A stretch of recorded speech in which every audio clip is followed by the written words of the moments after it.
Okay, so today we're just going to talk about clothing on a bike. Basically, you can see online where a lot of people say that you don't need to wear bike gear. You can just wear a t-shirt, pair of jeans, a t-shirt, pair of flip-flops, and in certain parts of America, just sunglasses as eye protection. Well, that is complete rubbish. So we're just going to go over a few things and as to why. We have standards in the UK and the EU, and how they compare to the American standards. Okay, so well, the American standards, they don't particularly have one, to be fair. They have a DOT, Department of Transport standard, and that's a self-regulated standard. It's basically they write their own rules. You know, that's like saying you can have no rules on aircraft or machines or anything like that, and the likes of Boeing, actually they do. They wrote their own rules until recently when they had a few issues, let's say. Now, writing your own rules never ever works. The biggest thing is because you're not being scrutinized, you're not being tested against something that people know actually works. So in the UK and the EU, let's start with helmets.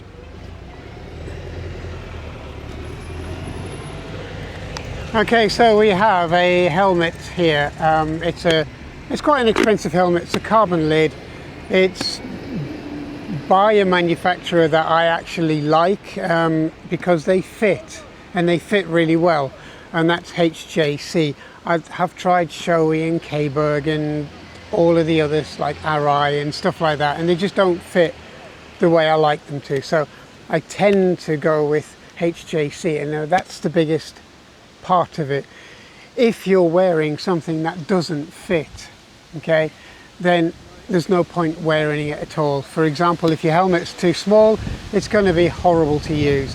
If your helmet's too big, it's going to come off in an accident, or potentially could, and it's just going to rattle around your head and make everything really uncomfortable. Now, this is a basic thing that in the UK that you learn when you first go for your CBT, which is your compulsory basic training license. Okay, they cover this type of thing, but I'm just going to cover it a little bit more in depth. The fit really matters. It's not just the fit, as I said, it's how they've been tested. So how do you know that this helmet's been tested properly? Well, it's got a mark on it, and in the UK and the EU and in America, you should be looking for what is the gold standard.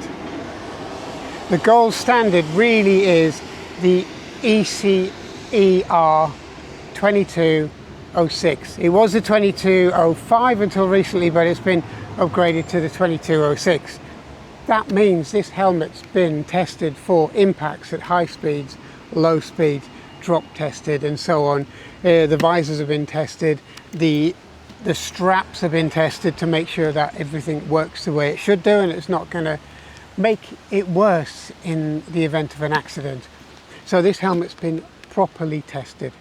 The other thing is what's called the British Motorcycle Sport, or the ACU Gold sticker on the back. That means this has been tested for track use, so you can use this helmet on a track as well as the road. But 99% of the people who wear one of these are going to be using it on the road. Now, there are TUV certified, which is obviously a German certification. This helmet also has TUV certification, as well as ECER 22 certification as well.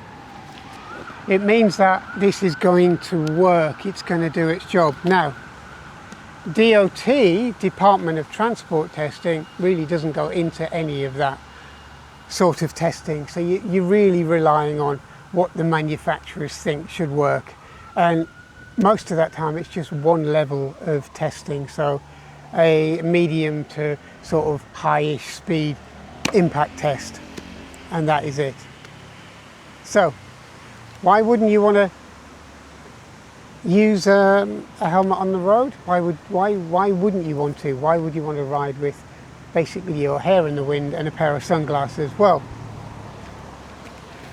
even the visors are tested for impact. And now anyone who's been on a bike for a while knows that a stone coming at you and you're doing 60 miles an hour and the stone's coming off of a car tyre doing 60 miles an hour, there's 120 mile an hour impact speed on this visor.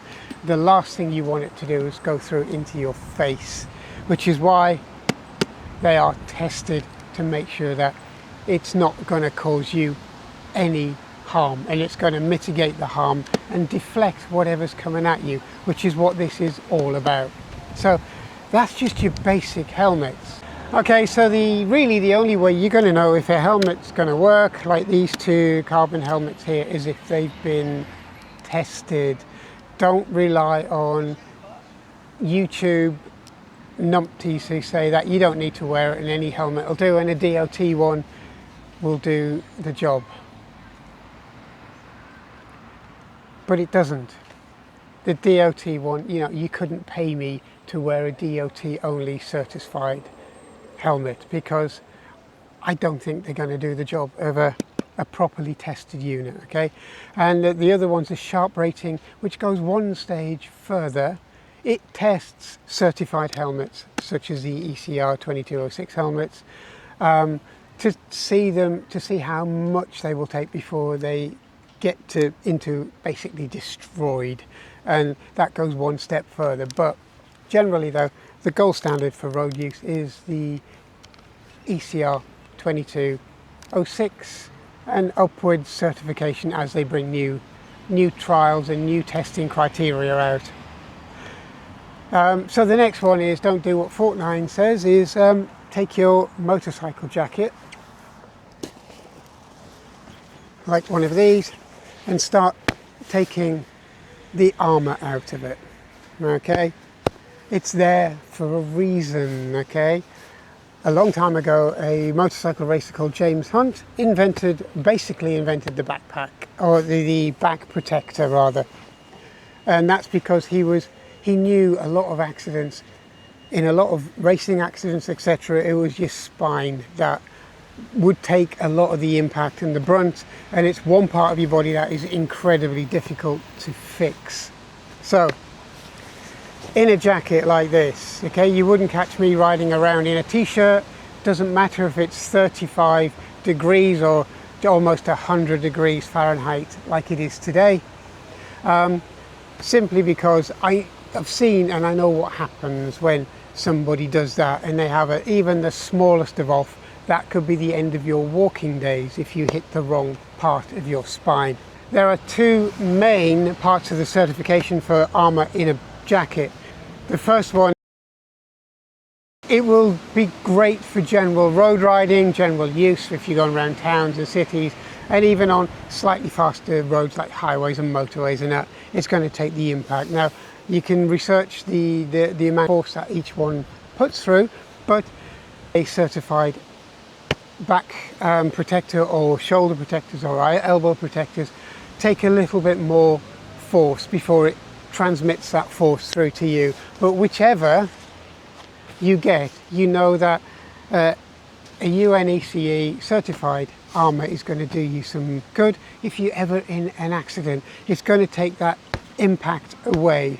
Okay, so if you really want to test it out, get a backpack, get a back armour plate, put it on your hand and ask somebody to thump it, okay, while your hand's underneath it, and you will feel how much of an impact that takes out. And that's the same as if you actually need it in an accident or an incident. It's going to take a lot of that impact away from your spine and your bony bits, which is what it's designed to do. And that's the same as elbow, shoulder and so on. These are all going to do you some good if you ever have a bit of an off on a bike, which is something you don't want to do. Now, you will see people riding mopeds and scooters 30, 40 miles an hour or even faster on a lot of the 125s and bigger in t-shirts. It makes no difference if you're on a moped or a scooter or a motorbike. When you hit that road, it doesn't care what you've fallen off of. That road's going to act like a cheese grater moving at speed across your body. And people who say that you shouldn't ride with armour are absolutely deluding themselves, okay? And that's the same as the jackets as well. This is designed to resist abrasion, so when you're sliding, if you have an incident or an accident, this is going to protect you. This is going to protect your skin from melting, being scraped off, being burnt. So this is what this material's for. You can get leather and you can get man-made material like this, and either one, as long as it's certified, it's going to do its job. Don't buy anything that's not certified to the ECE standard. There's a lot of really kind of dodgy, cheap stuff out there which looks like a motorbike jacket, kind of feels like one, but isn't strong enough, isn't protective enough, will not do any good in a crash. All the seams will come apart, the thing will melt on the road, and that's what you don't want it to do. So always buy the correct equipment. It doesn't have to be the most expensive, it doesn't have to be the flashiest, it has to work. So look for the ECE markings in there, okay? So that's what really you should be looking at when you look for any protection on a bike. Riding without it is just plain idiotic, basically. It's you're gambling with that one time that you have a little incident, and you will regret the fact that you didn't have this stuff on.